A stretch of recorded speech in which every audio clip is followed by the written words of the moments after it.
So, you've probably been seeing all these headlines about, Israel and Iran. Well, yeah, lots of tension there. Yeah, and you might be feeling like you're missing some pieces of the puzzle. It's a complicated situation, that's for sure. Yeah, and don't worry, you're not alone. But that's what we're here for today. We're diving deep into all this, specifically, what happened on October 26th. When Israel launched those airstrikes. Yeah, Israel launched those retaliatory airstrikes against Iran. And we're going to try to understand, what led up to them, what was Israel hoping to achieve with these strikes. What it means for the future. Exactly. What does it mean for the future of, this volatile region? We've got a ton of sources for you today. News reports, official statements, and even some analysis from, some real experts. Yeah. So to set the stage, let's rewind a bit back to October 1st. Okay. That's when Iran launched a barrage of ballistic missiles on Israel. Right, their second attack this year. Yeah, it was a significant escalation. I mean, over 200 missiles fired at Israeli territory. Yeah, and I think that's what really grabbed everyone's attention. It wasn't just, a symbolic gesture. Right, it was a real attack. Yeah. A serious one. Exactly. And then Israel responded. Yeah, just over 3 weeks later with those airstrikes on Iranian soil. But here's what's really interesting. Before launching the strikes, Israel actually sent a warning to Iran. A warning. Yeah. Through a pretty unusual channel, the Dutch foreign minister. Oh, wow. That's interesting. What do you think about the strategic thinking behind that choice? Well, using the third party like that, especially one not directly, involved in the conflict, could signal a few things. Like what? Well, first, it allowed them to communicate their intentions without direct engagement. So that could reduce the risk of misinterpretation. Okay, so no misunderstandings. Right. And second, it might have been a way to signal restraint to the international community. Mm-hmm. Show that they were taking steps to avoid, a bigger conflict. So almost like saying, look, we're not looking to start World War III here. Yeah, exactly. We're responding, but we're being careful about it. Right. And it's worth noting, according to sources like Axios, that Israel was pretty specific about what they would and wouldn't target.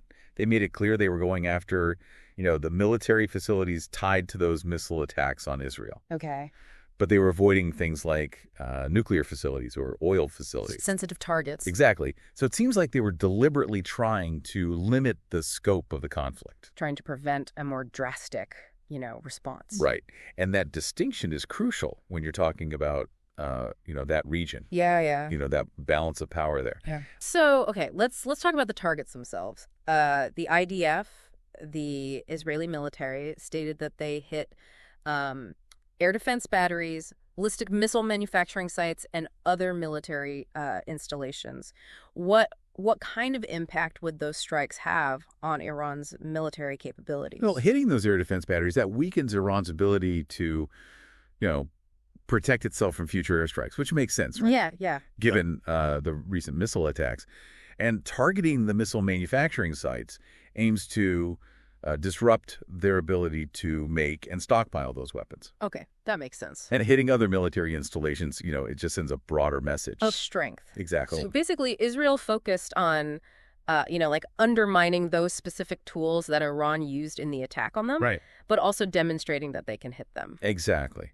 And, it's important to remember that this isn't the first time Israel has done something like this. They've conducted airstrikes on, Iranian-linked targets in Syria before. Yeah, I remember that. But striking directly within Iran's borders, that is a significant escalation. Big time. And that brings us to Iran's response. Initially, they downplayed the damage, but later admitted to some limited damage. What do you make of that? It's a tough spot for them. Admitting to, extensive damage, that could be seen as weakness. Right. Both domestically and internationally.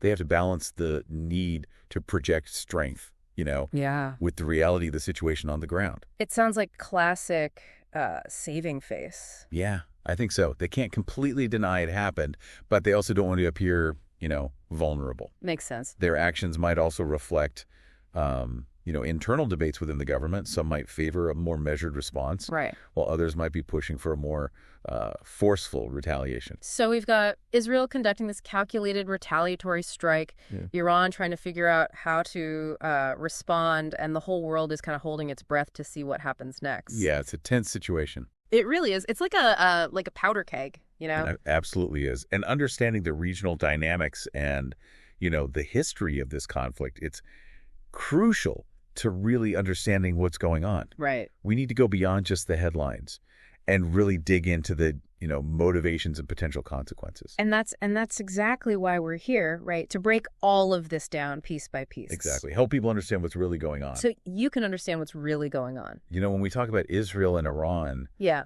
it's not just like two countries disagreeing. Yeah. It's way deeper than that. That we're talking layers of history, ideology, alliances, rivalries. It's a lot to unpack. Yeah, it goes up back decades. So to really grasp how serious this all is, we need that context, right? Yeah. The historical context. Yeah. Like, where does this animosity, where does it even come from? Well, a lot of people point to the 1979 Iranian Revolution. Okay.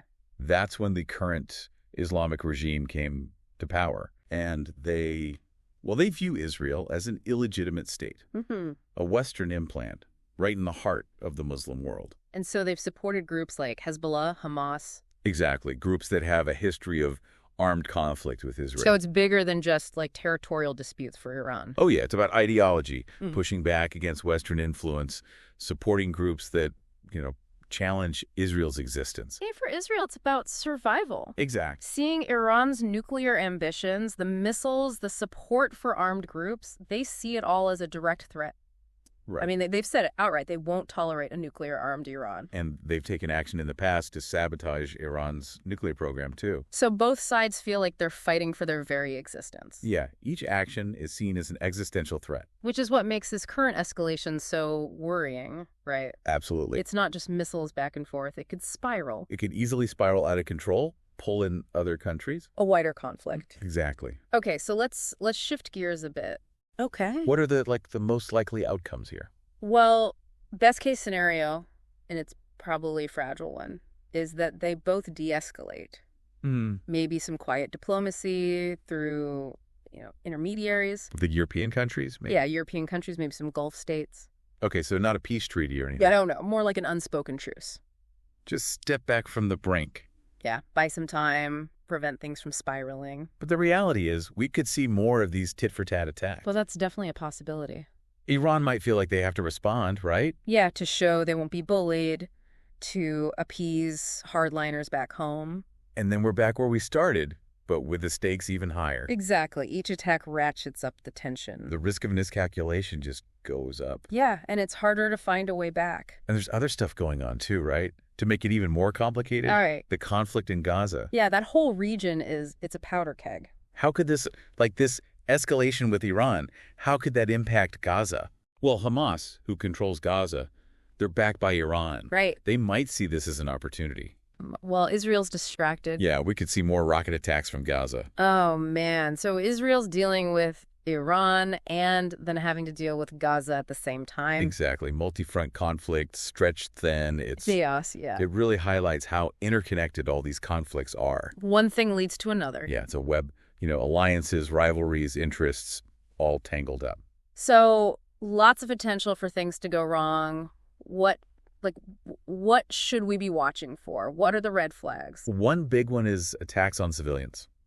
Okay. So far, they seem to be avoiding that, sticking to military targets. Right. But if that changes, if it's about revenge, about inflicting pain, yeah, that's when things could really get bad. It could lead to all-out war. Exactly. Yeah. Attacks on infrastructure, like power plants, oil refineries, ports. Taking out the essentials. Right. Cripple the economy, cause suffering, which just fuels the conflict even more. So even if it's not civilians, attacking infrastructure is still a huge deal. Absolutely. Huge humanitarian consequences. And we have to remember, this doesn't happen in a vacuum. No, it doesn't. What happens here impacts the whole region. And even beyond. You're talking about a wider regional war. Yeah, if Iran feels cornered, they might lash out at other U.S. allies, like Saudi Arabia, UAE, Oh, wow. or try to disrupt shipping in the Strait of Hormuz. That's a vital oil route. Exactly, and that could trigger a chain reaction, pull in other countries. So it's not just about Israel and Iran anymore. It's about the whole Middle East, the whole world even. It feels like we're all just holding our breath, waiting to see what happens.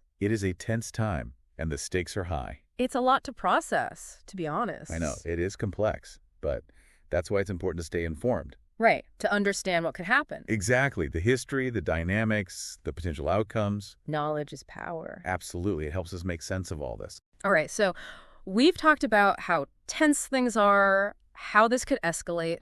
But before we totally freak out, let's talk about the rest of the world, the international community. Right. What can they do to, prevent this from becoming a huge regional war? Well, that's the million-dollar question, isn't it? Yeah. No easy answers, that's for sure.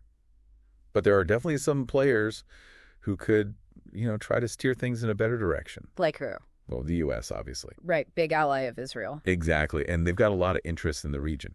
We already see them walking this, diplomatic tightrope, Yeah. condemning Iran's attacks, but also saying they weren't involved in the Israeli strikes. Right, trying to support Israel without, throwing fuel on the fire. So what can they actually do to de-escalate things? Well, they can keep pushing for those back-channel talks. Like the ones with the Dutch foreign minister. Exactly. Maybe through Europe, maybe even some Gulf states. The U.S. also has a lot of economic and diplomatic clout. They can use that to encourage both sides to, come to the table. Right, make it worth their while. Exactly. And this is key. They can try to address the underlying issues. It's like Iran's nuclear program. Exactly. That seems to be the biggest problem. As long as Iran keeps developing nukes, Israel is going to be freaked out. For sure. Any long-term solution has to deal with that. But it's not just the U.S., right? Other countries are involved, too. Oh, yeah. Earlier, we talked about Saudi Arabia condemning the Israeli strikes. Right. What about them? What role could they play? Well, Saudi Arabia and Iran, they're rivals. Yeah. They don't want this escalation. It threatens them too. So they could actually be mediators. Potentially, they could open up communication channels, try to find common ground. So even though they condemn the strikes, they could still help. It's possible. Maybe that's something the U.S. is working on. Interesting. Of course, Saudi Arabia has their own goals, too. It's not like they're suddenly going to be buddies with Iran. Right. But they definitely don't want a war that could engulf the entire region. It's a lot of moving pieces, Lots of interests. No one really knows how this will all play out. That's the truth. That's why it's so important to, stay informed, understand the nuances. The consequences of every little action. Exactly. So for our listeners who are trying to make sense of all this, what's the one key takeaway? This is bigger than just two countries. It's about power, history, beliefs. Mm-hmm. The stakes are huge. It's complicated, and no one knows what's going to happen. That about sums it up. Yeah. But knowledge is power, right? The more we understand, the better we can make sense of things, have those important conversations. Absolutely. And don't underestimate your own role in this. What do you mean? It's easy to feel powerless when you see these global problems. But staying informed, talking about it, that's important. It's a start. Yeah, we all have a part to play in creating a more peaceful world.